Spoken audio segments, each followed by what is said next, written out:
게리 체프먼은 그가 쓴 책 5가지 사랑의 언어라는 곳에서 사랑의 표현이 각각 꼭 5가지로 규정 지을 수는 없지만은 5가지 유형으로 사람들에게 전해지고 나타난다는 그런 내용의 아주 좋은 책을 썼습니다.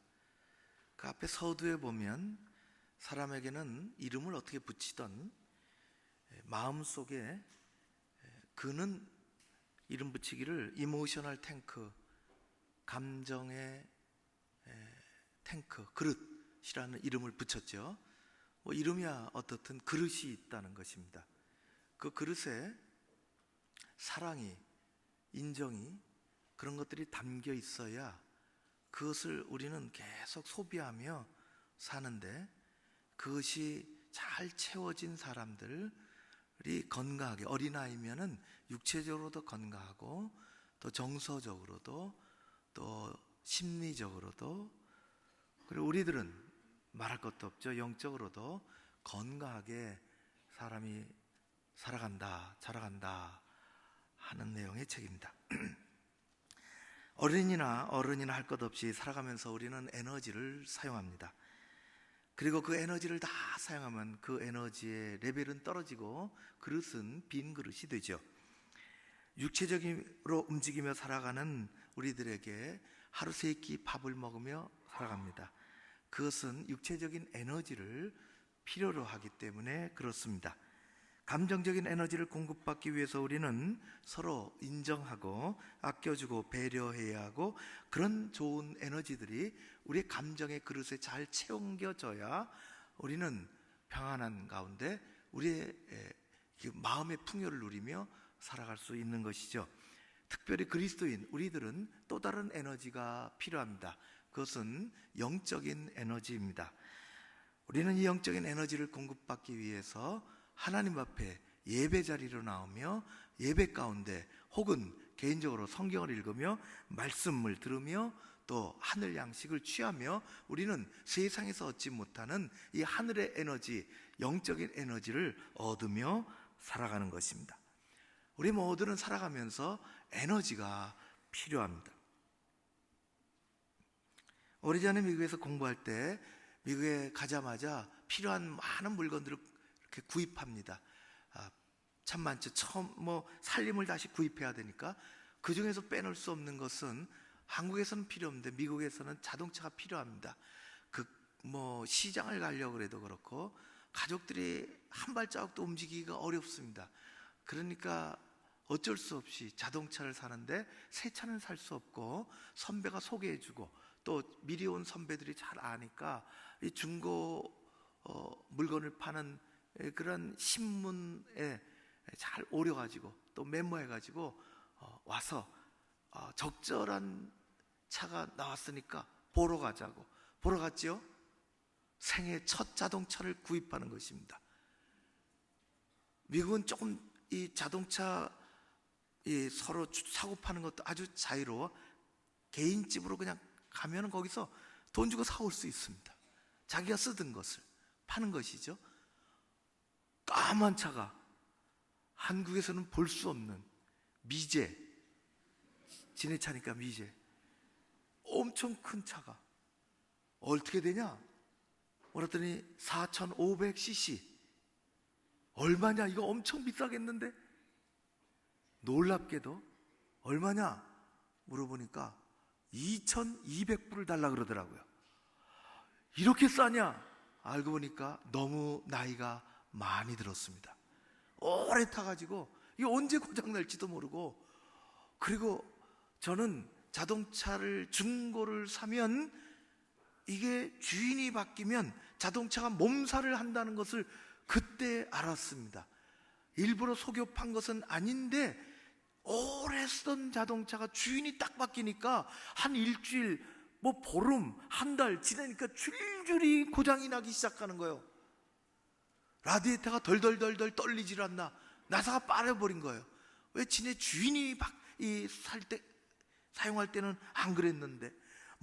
펜 벨트가 늘어나고 무슨 깜빡이가 꺼지고 몸살을 앓더라고요.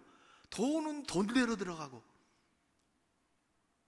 어느 날 시장에 갔어요. 마켓에. 집사람하고 물건을 사가지고 한 30분 만인가 1시간 만에 나왔는데 자동차에 엔진이 안 걸리는 거예요. 이런 난감한 일이 있나? 주변에 아는 사람도 없고 핸드폰이 있는 것도 아니고 엔진을 아무래도 껄껄껄껄거리고 안 걸립니다. 참 착한 사람들 주변에 있어요. 와서 봐주더라고. 뭐 학생 같은 사람이 와갖고 저 서투르게 뭐 하니까 왜 그러냐? 기름이 있냐? 기름도 있는데 알고 보니까 배터리가 오래돼서 순간 방전이 돼서 방전된 배터리, 아무리 시동을 걸어도 전기 스파크가 일어나지 않으니 자동차 엔진이 걸리지 않는 것입니다. 다른 방법이 없죠. 멀쩡한 자동차, 배터리, 좋은 배터리 가지고 와야 그걸 연결해서 배터리 다시 전기 공급해서 걸 수가 있습니다. 우리의 삶에 에너지가 소진되면 자동차가 멈춰 서는 것처럼 우리의 삶이 멈춰 서는 것입니다. 에너지가 다 방전되는 것입니다. 힘도 방전되고 감정도 방전되고 움직이기 싫고 누구하고 만나기도 싫고 때로는 전화하기도 싫고 만사가 다 귀찮습니다. 이런 일이 우리 가운데 종종 일어납니다. 아무리 열심히 살아도 뭔가 해낸다 할지라도 우리는 살아가면서 어쩔 수 없이 에너지를 소모하며 살아야 되기 때문에 우리 육체의 한계를 가지고 있어 육체가 피곤하기도 하고 피곤이 넘어서면 주저앉기도 하고 마음의 이 감정의 그릇에 좋은 에너지가 차 있지 않으면 그리고 그것이 다 쓰여지면 우리는 감정의 바닥을 드러내기도 하고 영적인 에너지의 그릇에 이것이 다 자동차 배터리 방전되듯이 그 영적인 에너지를 다 쓰게 되면 우리는 어쩔 수 없이 우리의 삶에 어려움과 힘든 일들을 경험하게 되는 것입니다. 오늘의 이야기는 구약 성경의 제일 첫 번째 가는 선지자 엘리야에 관한 이야기입니다. 그는 구약의 대표적인 선지자입니다. 그가 살던 시대는 안타깝게도 이스라엘 역사상 가장 어둡고 그리고 힘들었던 암흑의 세월에 그는 한복판에서 살았습니다. 당시 왕은 아합 왕입니다. 아합 왕도 이스라엘의 많은 왕 중에 참으로 악한 왕입니다. 그는 저 시돈이라는 우상 숭배가 가득한 그 고장에서 아내를 얻었는데 이름이 이세벨, 이 여자는 성경의 둘째가라면 서러울 정도로 표독하고 살아있는 권력을 가지고 하나님을 섬기는 선지자들을 말살시키는 정책을 폈으며 한쪽에서는 부추겨서 우상을 섬기는 우상 숭배, 그리고 그 선지자들, 우상 숭배하는 선지자들을 많이 육성해서 세상을 어지럽히고 어렵게 만들었던 영적인 암흑기를 만들어낸 그런 사람이었습니다. 그런 시대에 엘리야가 살았지요. 어느 날 영적인 대결이, 성경의 가장 큰 영적인 대결이 갈멜산 꼭대기에서 일어났습니다. 그것은 오늘 우리가 읽지는 않았지만은 열왕기상 18장에 보면 그 내용들이 아주 잘 기록이 되어 있습니다.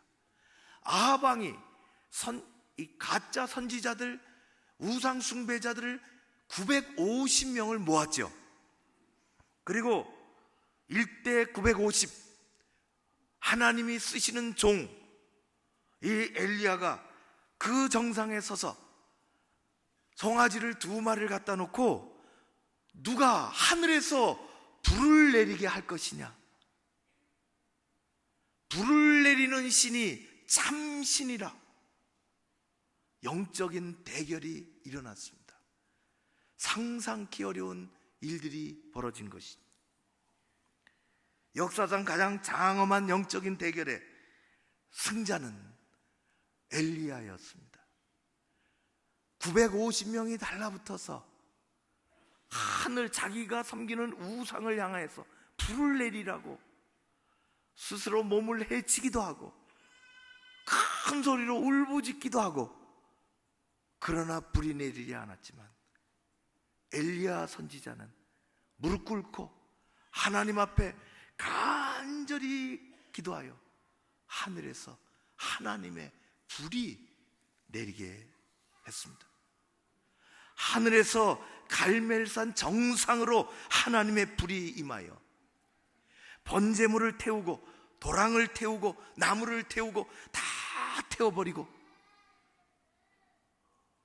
그리고 저 멀리 바다 저 끝에서 작은 구름이 손바닥만하게 떠오르더니 그것이 점점 큰 구름이 되어 수년 동안 가뭄으로 시달리던 이스라엘 그 땅에 단비를 내리게 했습니다.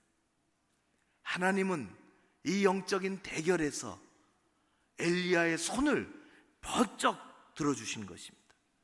하나님은 무엇이 참 믿음이고 무엇이 가짜인지를 명확하게 그 산 정상에서 온 세상을 향하여 충성스러운 종 엘리야를 통해서 보여주신 것입니다. 전대미문의 거대한 영적인 승리가 18장에 기록이 되어 있습니다. 그렇게 18장은 엘리야의 승리로 막을 내립니다. 오늘 우리가 읽은 것은 또 다른 이야기가 전개됩니다. 1절, 2절 읽은 것처럼 아합 왕이 그것을 지켜보고 있다가 너무 허망하고 너무 기가 막혀 자기 아내 이세벨에게 이 이야기를 전합니다. 이세벨은 머리끝까지 화가 치밀었습니다. 그리고 살기 등등해서 엘리야를 내 손으로 죽이겠다고 한마디 뱉어놨습니다. 이 말이 엘리야에게 들렸습니다. 오늘의 말씀은 그렇게 해서 3절이 이어집니다. 3절에 이렇게 되어 있습니다. 이렇게 되어진 형편을 보고 엘리야가 일어나서 자기 생명을 위해 도망하여 저 남쪽 사람들이 잘 왕래하지도 않는 그 사막 한가운데 부엘세바로 도망했다는 것입니다.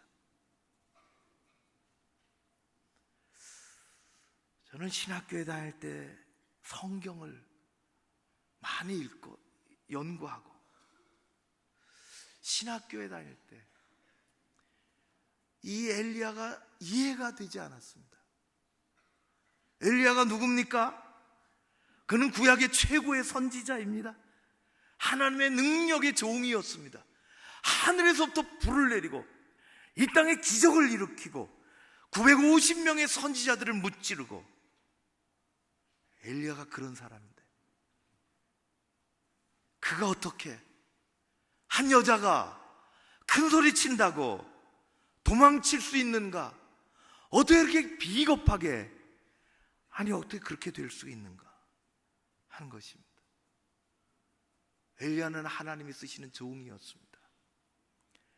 엘리야의 기도로 이스라엘의 영적인 것이 회복이 되고 하나님의 제단이 다시 수축되며 하나님을 믿는 믿음들이 회복되어지는 이 엄청난 영적인 일을 해낸 엘리야, 여전히 하나님 앞에 그렇게 지도자로 쓰임받는 엘리야가 어찌해서 한 여인의 그 으르는 소리에 도망치고 말았을까?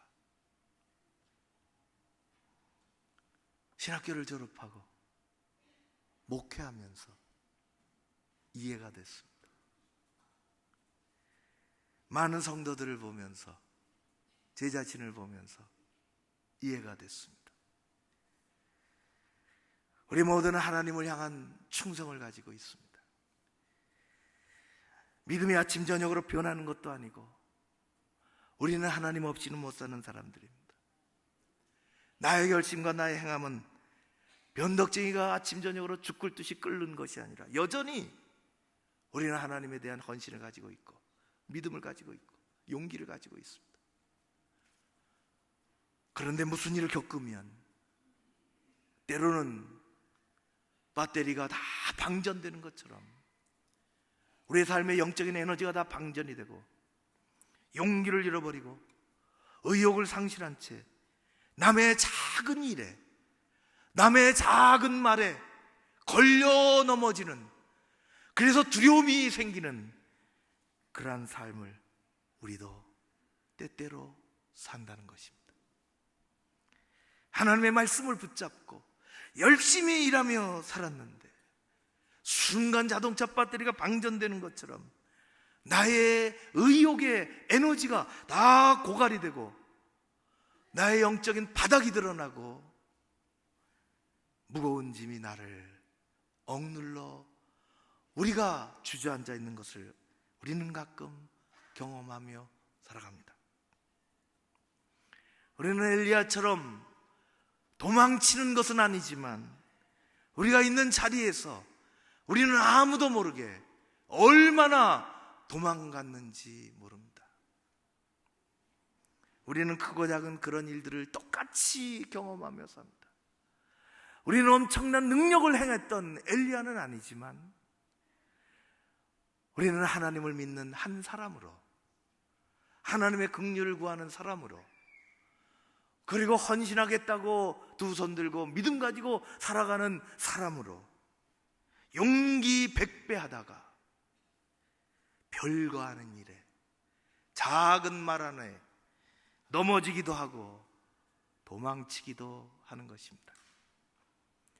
사회에서는 때로는 그런 것을 번아웃 됐다 그렇게 얘기합니다.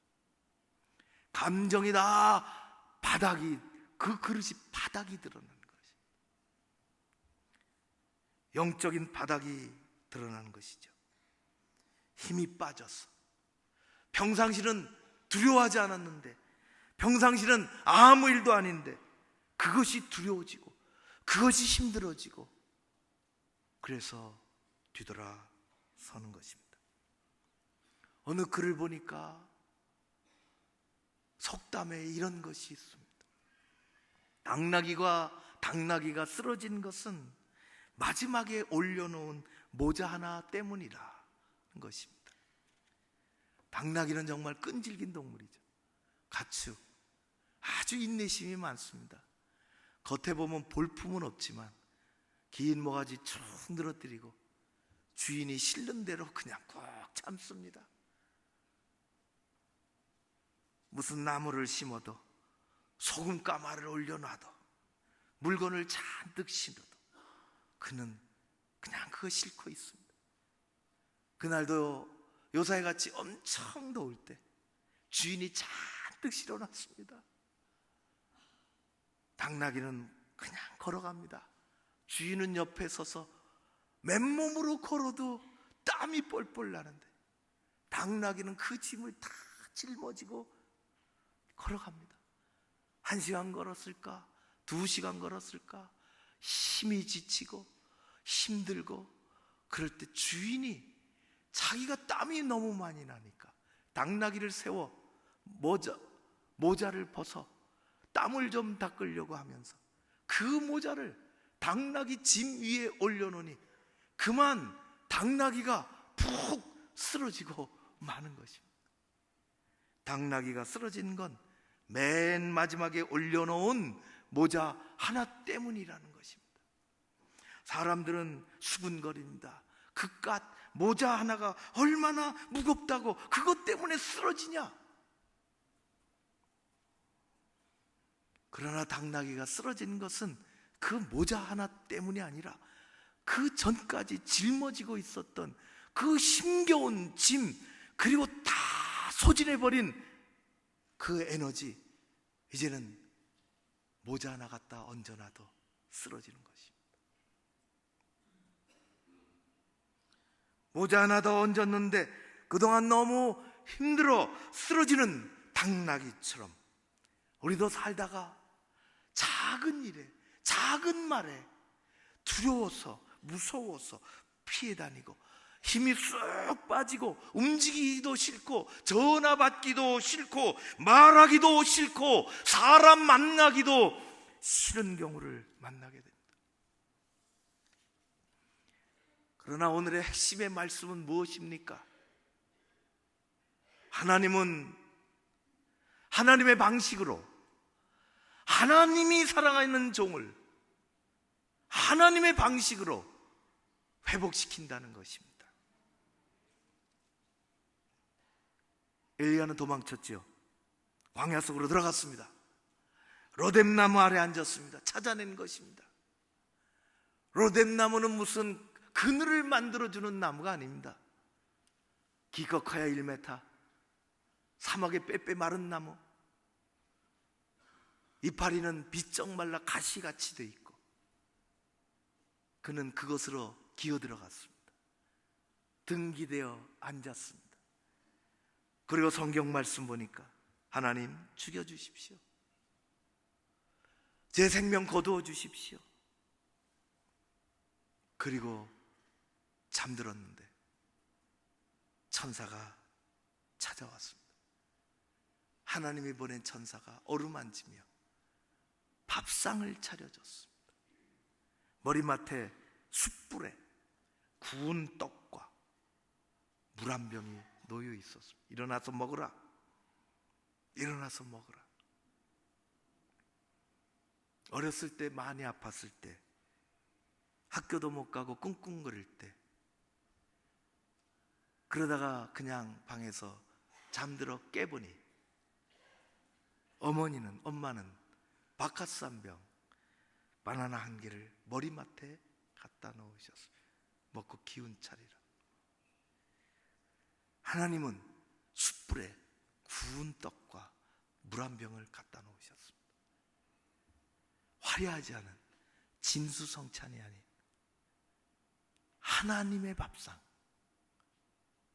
숯불. 제가 이 메뉴에 이름을 붙였어요.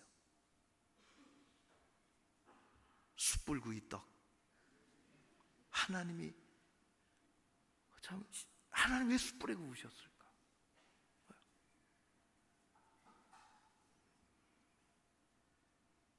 먹고 일어나라.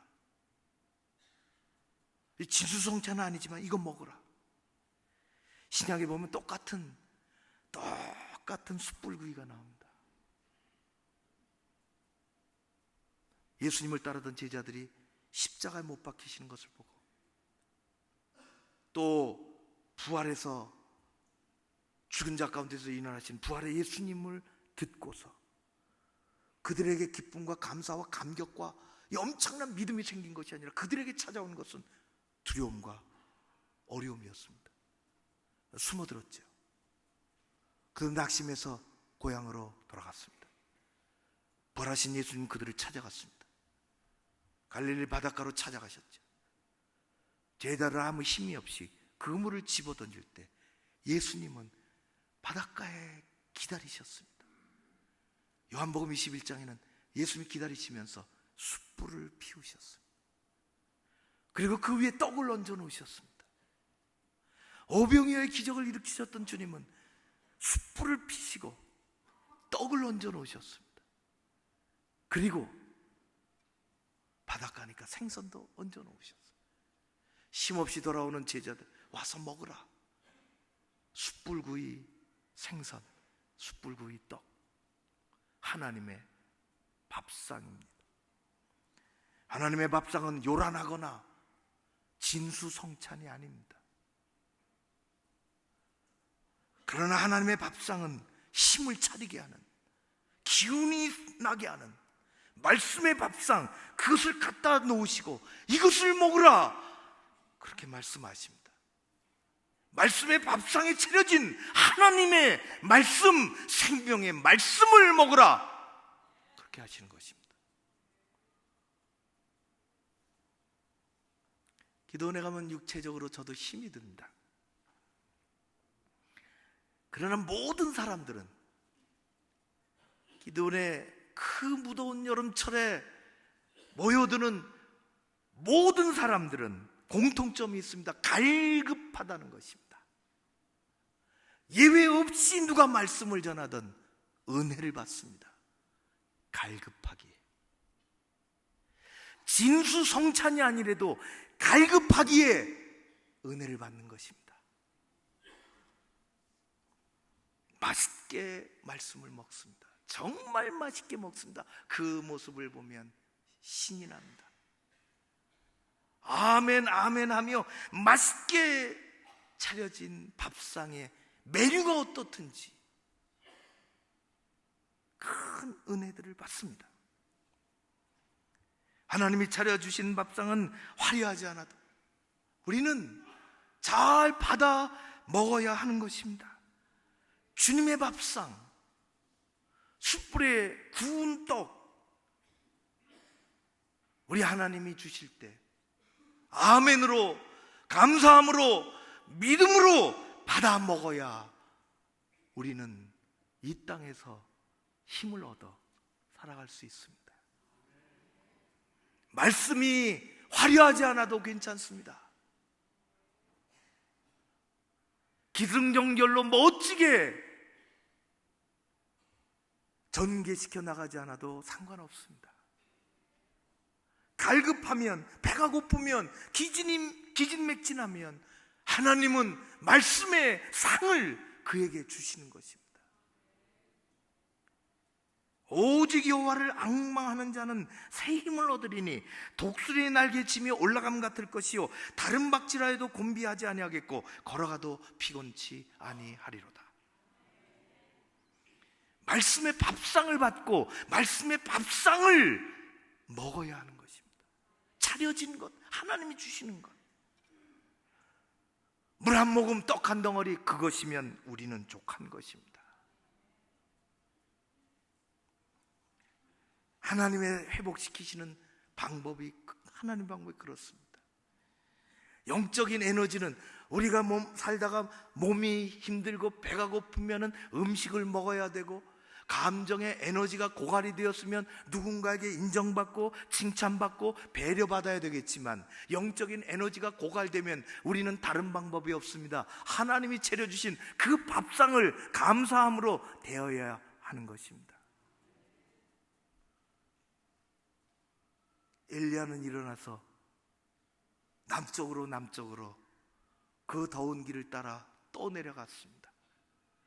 호렙산에 도착했지요. 모세를 찾아오셨던 그 거룩한 산. 하나님은 굴 속에 있을 때, 엘리야가 굴 속에 있을 때 거친 바람으로, 강하고 거친 바람 속에서 말씀하시지 않고, 하나님은 땅을 뒤흔드는 지진 가운데서 말씀하시지 않고, 하나님은 타오르는 불 가운데 계시지 않았으며, 하나님은 세미한 음성 속에 계셨습니다. 하나님은 우리를 향하여 악을 쓰시거나 우리를 향하여 소리치지 않으십니다.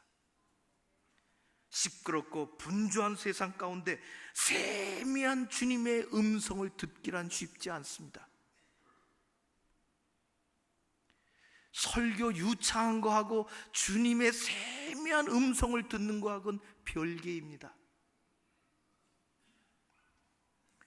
주님과 주파수를 잘 맞추기 위해서 우리는 세상에서 달리던 그 마음을 정지시켜야 합니다. 시끄러운 세상, 분주하게 달려가는 세상에서 내게 들려주시는 음성을 듣고자 원하면 분주한 마음을 멈추고 하나님 앞에 차분히 앉아 우리는 그렇게 기도해야 합니다. 주여 말씀하옵소서, 종이 듣겠나이다. 세미한 음성으로 연약한 영혼을 터치하십니다. 불같은 선지자 엘리야도 몸이 피곤하고 마음이 다운되고 영적으로 소진이 되어 믿음이 무너지고 한 여자의 그 목소리 하나에 도망을 치고 말았지만 그는 하나님이 다시 일으켜 세워주셨습니다. 우리는 언제나 강한 사람이 아닙니다. 뛰다 보면 힘이 빠지고 일하다 보면 의욕이 상실되고, 세상은 우리 에너지를 빼앗아가죠. 우리를 쉬지 못하게 만들고 힘이 다 빠지게 만들고 때로는 번아웃, 다 타버리는 것입니다. 다 타버린 탈진이 오기도 합니다. 하나님은 하나님의 종을 하나님의 방식으로 일으켜 세워주시는 것입니다. 입을 열어 하나님이 차려주신 그 밥상, 그것이 화려하지는 않지만 내 생명의 말씀입니다. 그것을 먹는 여러분들 되시기를 바랍니다. 세미한 음성을 듣는 것입니다. 귀를 열어 뭘 나에게 말씀하시는지 주님께서 주시는 그런 은혜로 우리는 이 거친 세상 살아가는 것입니다. 다시금 일어서는 것입니다. 이 무더운 여름철 탈진하지 않고 주저앉지 않고 몸도 우리의 마음도 우리의 영혼도 하나님 주신 것으로 채워지고 회복되어지고 승리하는 여러분들 되시기를 주의 이름으로 축원합니다. 기도하겠습니다. 고마우신 아버지 하나님,